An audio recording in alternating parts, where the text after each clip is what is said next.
Bonsoir à toutes et à tous, très heureux de vous retrouver en ce lundi soir pour un nouveau numéro de 85 chrono, le tout dernier de cette saison sportive 2023-2024. L'occasion pour nous tous de recharger les batteries avec un été qui sera tout de même bien chargé sur le plan sportif. Mais avant de laisser les crampons au vestiaire, je vous propose de les réenfiler une dernière fois et de découvrir le sommaire de ce soir. Et pour les ultimes images de la saison, elles sont en Vendée depuis une semaine pour préparer au mieux le tournoi olympique. Elles, ce sont les joueuses de l'équipe de France de basket et samedi soir, les Bleus n'ont fait qu'une bouchée de la Finlande au vent d'espace, c'est ce que vous verrez dans quelques instants.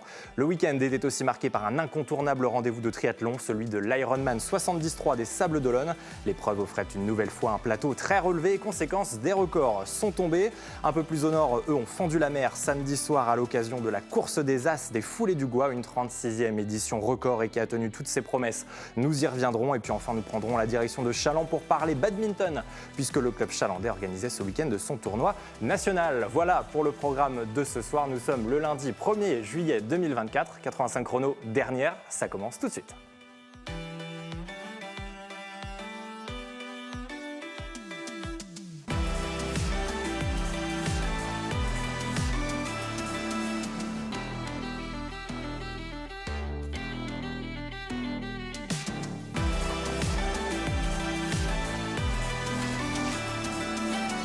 Dans 4 semaines, tout pile, l'équipe de France féminine de basket entamera son tournoi olympique sur le parquet du stade Pierre-Mauroy de Lille. Ce sera face au Canada. Avant cela, les tricolores sont en Vendée pour y disputer 2 matchs de préparation. Le premier de ces 2 rendez-vous était à suivre samedi soir face à la Finlande, modeste 60e nation mondiale qui ne sera pas présente aux Jeux olympiques.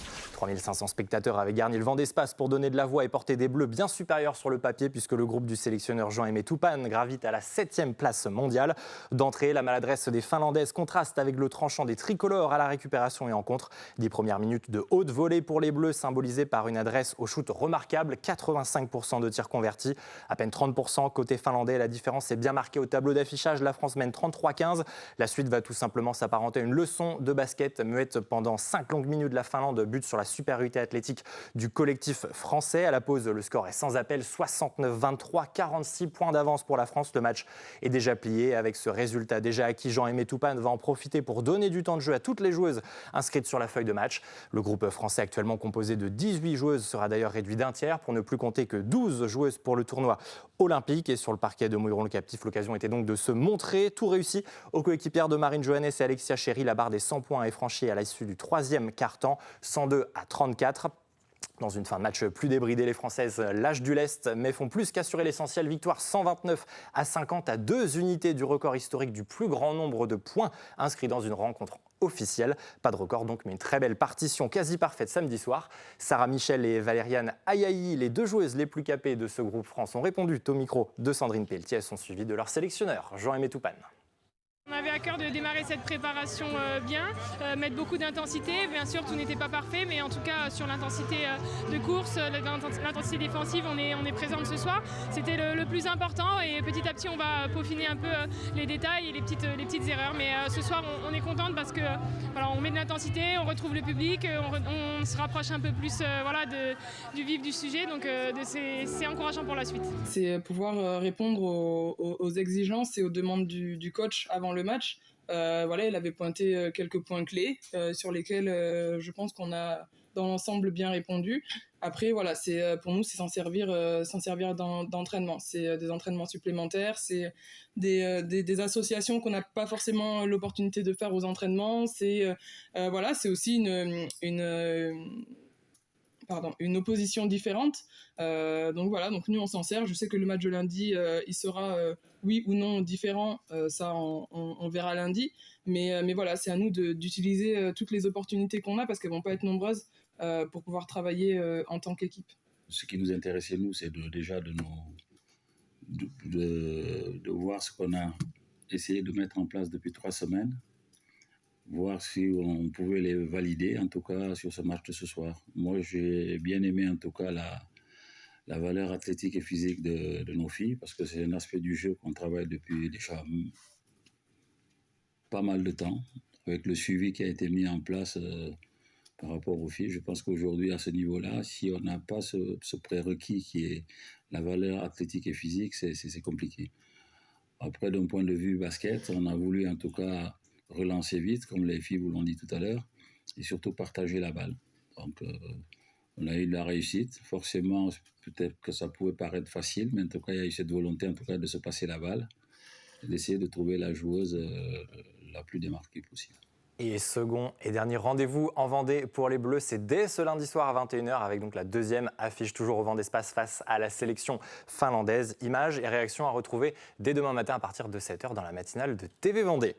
Parmi les autres événements marquants du week-end, je vous propose à présent de prendre la direction des Sables d'Olonne. Samedi, près de 2700 triathlètes avaient réglé leur montre à l'heure de l'Ironman 70.3. Initialement programmé dimanche, l'événement avait été avancé de 24 heures en raison du premier tour des élections législatives. Une reprogrammation qui n'a tout de même pas empêché l'Ironman d'offrir un plateau très relevé, une cinquantaine de nationalités représentées et plusieurs pointures parmi les 80 athlètes professionnels engagés. À 7h du matin, sous un ciel nuageux encore épargné par les premières gouttes, les triathlètes se sont élancés pour la première partie de natation, 1900 mètres au programme, avant de traverser le Chenal. En ligne de mire, le ponton du Vendée Globe et la place du même nom pour y retrouver la zone de transition. Place ensuite aux 90 km de vélo dessinés entre Véret, Sainte-Flève-des-Loups ou encore Brême-sur-Mer. Les quelques 2700 partants ont ensuite retrouvé l'aire de transition pour entamer la partie de course à pied avec un semi-marathon au programme. Samedi au finish, le grand vainqueur est Nicolas Mann. Le triathlète allemand en termine après 3h39 minutes et 48 secondes et décroche le record de l'épreuve. Chez les dames, la victoire revient là aussi à une étrangère. C'est la danoise Laura Madsen qui s'impose avec un chrono de 4h, 5 minutes et 51 secondes. Un temps synonyme de nouveau record féminin sur cet Ironman. Un record d'ailleurs amélioré par l'ensemble du podium chez les dames, complété par les deux Britanniques Nikki Barlett et Kate Curran. Plusieurs réactions à présent avec Thibaut Grasset. Tout d'abord, les deux vainqueurs. Ils sont suivi de Clément Mignon, 3e et 1er français, puis de la Sablaise Charline Clavel, vainqueur l'an passé, qui s'adjuge samedi la 4e place. Je pensais que ce serait difficile de faire une remontée sur Rico Bogen dans la partie course à pied, mais je me sentais bien et j'ai essayé de l'attaquer. J'ai dû le doubler plusieurs fois et à la 5e tentative, il y avait une ouverture et j'ai couru pour ça. Toute la course fut bien organisée, c'était une bonne surprise aussi car les commissaires nous indiquaient bien les trajectoires à suivre pour ne pas perdre de distance. C'était une course difficile mais bien organisée. Pour être honnête, je ne trouve pas de mots pour résumer ma satisfaction. Je l'ai fait, j'ai gagné et je me sens vraiment très heureux.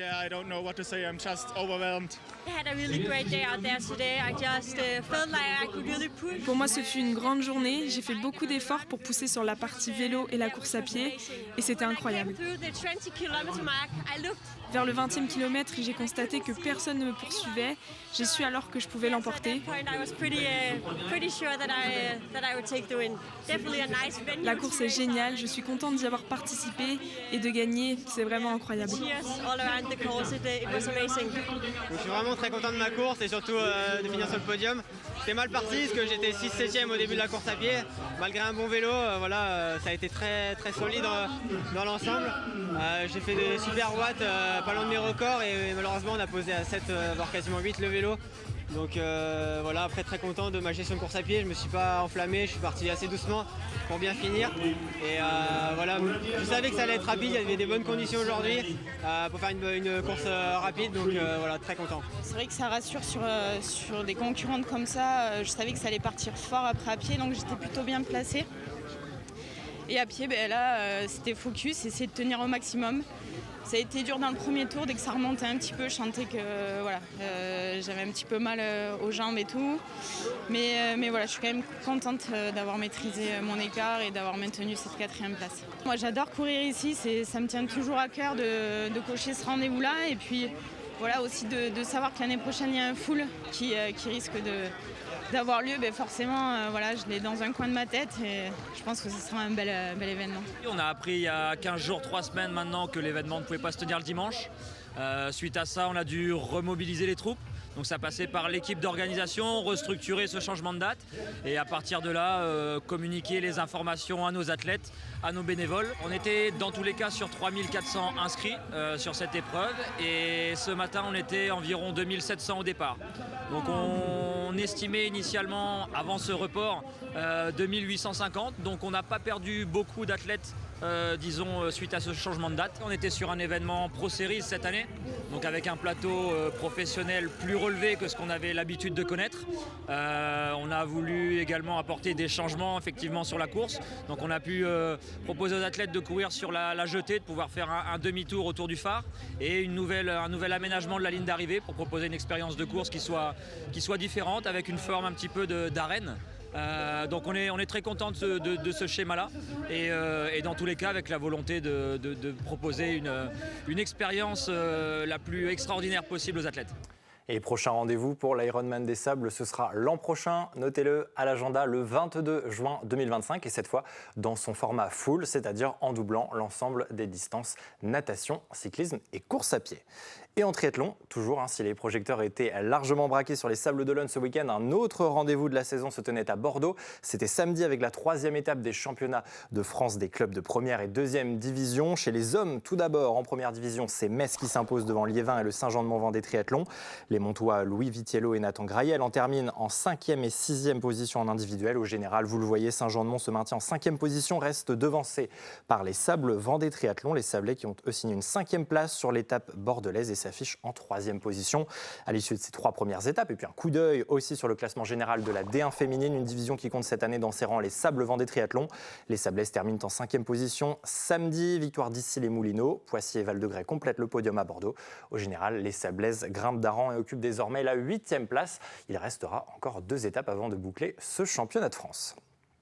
Avant de retrouver les prochaines images du week-end, un mot d'athlétisme, puisque vous le savez, ce week-end se tenaient les championnats de France élite à Angers. De très nombreux Vendéens figuraient parmi les athlètes présents au stade Miculac vendredi, samedi et dimanche. Et certains sont revenus du Maine-et-Loire avec un titre de champion de France. C'est le cas de Romain Mornay à droite. Le licencié de l'AC La Roche-sur-Yon décroche le titre sur le 1500 mètres avec un chrono de 3 minutes 43 secondes et 76 centièmes. Un résultat qui permet au Lyonnais de 26 ans de conserver ainsi un espoir de sélection olympique. Et puis à gauche, vous le voyez sur le 400 mètres haies, la grande favorite Louise Maraval a bel et bien tenu son rang. Et de quelle manière, puisque la vice-championne d'Europe de la discipline s'impose en 53 secondes et 71 centièmes. Louise Maraval conserve son titre de championne de France élite et surtout pulvérise une nouvelle fois son record personnel de près d'une demi-seconde. Allez, à présent, c'est peut-être l'un des événements sportifs les plus spectaculaires de Vendée. Une route mythique entre l'île de Noirmoutier et le continent. Une course dans des conditions uniques avec la marée montante. Vous l'avez deviné, ce sont bien les foulées du Gouet, tout particulièrement la course des As. Nous vous en parlions jeudi dans 85 chrono. 36 participants se sont frottés ce samedi à l'épreuve incontournable sur le passage du Gois. 20 hommes et 16 femmes. Aux alentours de 20h d'abord, les 16 premières concurrentes se sont élancées de barbâtre à l'assaut des 4 km qui séparent la municipalité insulaire à celle de Beauvoir-sur-Mer côté continent. Place ensuite aux 20 concurrents masculins et à peine une centaine de mètres parcourus, tous se sont retrouvés les pieds dans l'eau, puis progressivement, suivant le rythme de la marée qui montait, les pieds dans l'eau sont devenus les chevilles jusqu'à atteindre le bas des genoux. Tatiana Vernigor et le Français Jonathan Billot, les 2 vainqueurs de l'an passé, étaient présents une nouvelle fois, mais tous les deux se sont frottés à un plateau très relevé. Et au général, l'un des As qui avait le meilleur atout dans sa manche est un trailer bien connu en Vendée puisqu'il s'agit de David Menanto. 5e l'an passé, le licencié du Raid Aventure Pays de Vie boucle la course en 12 minutes et 58 secondes avec une moyenne de 18,5 km/h. Mohamed Boudmazguine s'adjuge la 2e place devant Jonathan Billot, 3e. Chez les féminines, la plus rapide aura été Oumaima Saoud. La Marocaine de 27 ans s'impose en 14 minutes 43 secondes. 11e temps au classement Scratch. Fatima et Zara El Idrissi et Valentine Chaplotte complètent le podium. Une course des As qui est ainsi venue parachever la 36e édition des Foulées du Gouet, une édition record avec plus de 2250 participants. Je vous propose maintenant d'écouter plusieurs réactions et notamment celle des 2 vainqueurs de cette course des As. Un mot également de Claude Merceron, le vice-président des Amis du Gouas qui organisait l'événement. Tous répondaient aux questions de Thibaut Grasset. Vu qu'il y avait un peu moins d'eau que l'année dernière, c'est parti très vite. J'ai temporisé le début. Et après, quand on a commencé à avoir de l'eau, j'ai réussi à mettre ma foulée en place. Je suis remonté petit à petit sur mes adversaires. Et à la fin, j'ai continué. Quand j'ai rattrapé le premier, je me suis pas arrêté, j'ai même accéléré et ça a payé. Quand je les ai vus partir dès le début sur le bitume, je voyais qu'ils allaient très très vite et je le savais. Donc là, je savais qu'il y avait encore un peu d'eau quand je les rattrapais, donc c'était vraiment le moment de y aller. Il fallait pas temporiser, il fallait faire le trou. Et je pense que la surprise aussi a permis ma victoire. Je m'étais dit que je reviendrai peut-être pas l'année prochaine, mais je crois que j'ai pas le choix, donc ce sera avec plaisir que je devrais défendre mon titre. Ça a été trop difficile, mais ça va parce que c'est la première participée pour moi. Mais ça va bien. Au début, j'étais à l'aise, mais après, quand je cours 2 kilomètres, j'ai fait... C'est l'acide. Mais j'ai commencé et je remercie l'organisateur et mon manager Nordine. Et merci à tous. Avec le vent qu'il y avait, on pensait vraiment qu'il y aurait des modifications pour les départs de course dans l'eau. Et en fait, on va pas dire à la minute près, mais à 2-3 minutes près, on est tombé sur ce qui était prévu. Mais c'est vrai que ce matin, on était quand même très vigilants par rapport au comportement de la marée. Cette année notamment, j'ai eu beaucoup plus de demandes pour les courses dans l'eau, que ce soit marée montante ou descendante, qu'habituellement. On a quand même 500 inscrits de plus que l'année dernière et on avait une liste d'attente de 300. Donc on va dire si on avait eu de la place, mais on est limité, on aurait eu 800 athlètes de plus quand même. Je suis de retour juste pour participer au Foulée du Gois parce qu'on m'a dit que c'était une course mythique. Une course qui se fait au moins une fois dans sa vie et cette année j'ai mis un terme à ma saison de piste donc j'ai voulu saisir la chance en fait, saisir l'occasion. Aujourd'hui vraiment c'était je lâche pas, j'y vais. Je savais que c'était la dernière course de la saison, c'est une course qui me tenait à cœur. C'est un cadre exceptionnel, une organisation exceptionnelle. Vraiment je remercie les organisateurs, Claude, toute l'équipe parce que c'est magnifique ce qu'ils nous ont fait. Et en fait c'était tellement un plaisir, le public qui encourage quand on part, quand on entend les cris ici. J'ai dit j'ai pas le droit de lâcher, là j'y vais, je me bats vraiment jusqu'au trip, j'arrive au bout et je m'écroule en fait. Et c'est ce qui s'est passé. Et des tripes et de la sueur, eux aussi en ont laissé ce week-end sur les terrains de badminton. Samedi et dimanche, le Vendée Chaland Badminton organisait son 19e tournoi national. Compétition de fin de saison et l'une des dernières occasions pour les badistes de glaner quelques points supplémentaires au classement. Le tournoi était organisé en 2 lieux, la salle Michel Vrignot et le complexe Pierre de Coubertin. Près de 450 joueurs de tout niveau, 2 débutants au top 100 français se sont ainsi retrouvés en simple et en double. Des Vendéens, bien sûr, il y en avait. Pour rappel, le département compte près de 2000 pratiquants sur le territoire et 26 clubs affiliés à la fédération française. Côté résultat en série 1, le meilleur niveau de ce tournoi, c'est Paul Tournefier qui l'emporte en simple homme. Le licencié du Bad Club de Rostrenin et 60e joueur français s'impose en finale face à Alexis Vinnec des ailes sportives Bougnay-Rezé. En simple dame, en finale, victoire de Margot Obligis du badminton associatif Choletais contre Lily Rose Triolier, joueuse d'Argenton sur Creuse. Et puis je vous propose à présent quelques réactions au micro de Sandrine Pelletier, à commencer par celle de David Belto, le président du Vendée Chaland Badminton, organisateur du tournoi. Ça attire puisque c'est très accessible et justement beaucoup de clubs donc qui ne sont pas affiliés, donc ils font moins peur entre eux pour ceux qui veulent venir juste taper dans le volant comme on dit et donc juste faire un peu de sport. Donc c'est très accessible, c'est très ludique et on prend vite du plaisir. Donc effectivement, il y a des joueurs qui vont dans des clubs comme chez nous ou d'autres qui viennent de clubs non affiliés et qui veulent justement progresser encore et donc passer à autre chose. Et les tournois nationaux qu'on appelle ça, donc qui accueillent des joueurs jusqu'à N1, souvent ils sont limités parce que nous on l'ouvre justement donc des nouveaux compétiteurs au top 100 France parce que on a 2 salles, 2 complexes, on a une vingtaine de terrains, donc on a la possibilité d'accueillir beaucoup de monde parce qu'effectivement c'est limité et même là d'ailleurs on refuse du monde parce que c'est très prisé. Donc voilà, c'est ce qui fait que d'autres tournois, mais ils n'ont pas forcément les possibilités d'avoir des grandes salles et l'organisation qui va avec pour accueillir. Donc souvent, ça limite départementale, région, nationale ou même des fois que région nationale. On a fait nos 2 premiers matchs qu'on a gagnés en 2-7. Et le deuxième, c'était plutôt une belle performance parce que c'est les têtes de série 1 et on s'y attendait pas. Et on a sorti un vraiment gros match, donc on est vraiment content. En plus, avec un local, c'était Romain, donc c'est cool. Pour un match comme ça, ce qu'il nous faut, c'est la cohésion entre partenaires et puis bien se parler entre chaque point pour savoir ce que l'autre va faire, pouvoir se placer pour pouvoir anticiper les meilleurs coups. Il faut avoir de l'explosivité, de la vitesse, de la puissance. C'est vraiment un mélange de beaucoup de qualités physiques. Et en même temps, j'adore l'aspect ludique du bad et le plaisir que je ressens à chaque fois que je joue. Et aussi les émotions que ça peut me procurer, notamment avec les victoires. C'est vraiment quelque chose d'agréable. Pour l'instant, je me sens très bien, j'ai des bonnes sensations et j'arrive à bien jouer. Donc je passe en quart de finale et maintenant, il faut poursuivre jusqu'à la fin. Et voilà pour le tour de l'actualité sportive de ce lundi 1er juillet 2024. J'avais l'habitude de vous le dire tous les soirs que le sport ne s'arrête jamais sur TV Vendée.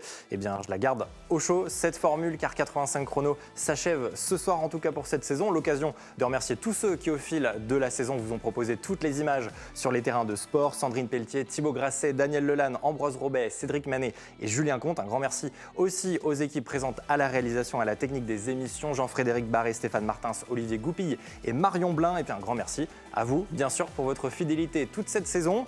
Très bonne soirée, belle semaine sur TV Vendée et puis surtout, bel été à toutes et à tous. Et rendez-vous la saison prochaine. Bonsoir.